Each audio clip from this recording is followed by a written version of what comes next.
being a DCP Traffic Police Commissioner Guwahati, accident সংক্ৰান্তে ৰাতি আমি কোনধৰণৰ Guwahati traffic পুলিচে কোনধৰণৰ খবৰ পাইছে মনিনী কাছবে নিজে জমা বুলি কৈছে মই কোৱা কথা মই কৈছোঁ মই কেমেৰা কৈছোঁ যে গুৱাহাটী ট্ৰেফিক পুলিচে ৰাতি নিশা বাবদ কোনধৰণৰ আমি ইনফৰমেশ্যন পোৱা আছে ঘটনাস্থলীৰ আৰক্ষী গৈছে যোন চৰৰ ঘটনা ঘটিছে নাই আৰক্ষী ৰাতি যোৱা নাছিল কেৱল যিখিনি কথা কৈছে তাত চিচিটিভি ভিজুৱেলটো স্পষ্ট হৈছে যে ট্ৰাকক তেওঁ অভাৰটেক কৰিবলৈ যোৱা নাছিলে মানে মহতিয়াই লৈ গৈছিলে কিন্তু ট্ৰাক নাছিলে সন্মুখত এই কথাবিলাক আৰক্ষীয়ে চাইছে চাওক আমি অলৰেডি চিচিটিভি কেমেৰাটো চিজ কৰিছোঁ মানে ফুটেজটো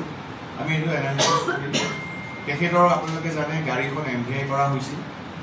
MVI ৰিপৰ্টৰ বেচিছত আমি গাড়ীখন এৰি দিছোঁ ৰাতিপুৱাই মানে 26 তাৰিখে ৰাতি কিন্তু আমি গাড়ীখন আকৌ ডিটেইন কৰিছোঁ কাৰণ এই গাড়ীখনৰ ওপৰত আমি এতিয়া FSL এক্সামিনেশ্যন কৰাবৰ কাৰণে অলৰেডি আমি প্ৰেয়াৰ ছাবমিট কৰিছোঁ টু ডাইৰেক্টৰ FSL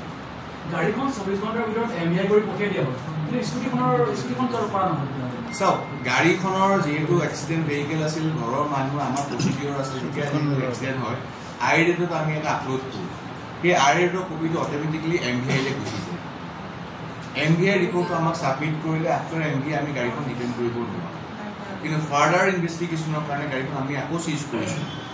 চিজ কৰি সেইখন গাড়ীৰ আৰু সেই বাইকখনৰ সংগত হৈছিলে নাই হোৱা চাইণ্টিফিক প্ৰ'ভৰ কাৰণে আমি দুইখন গাড়ী বৰ্তমান আমাৰ ট্ৰেফিক পুলিচৰ কাষ্টডিত আছে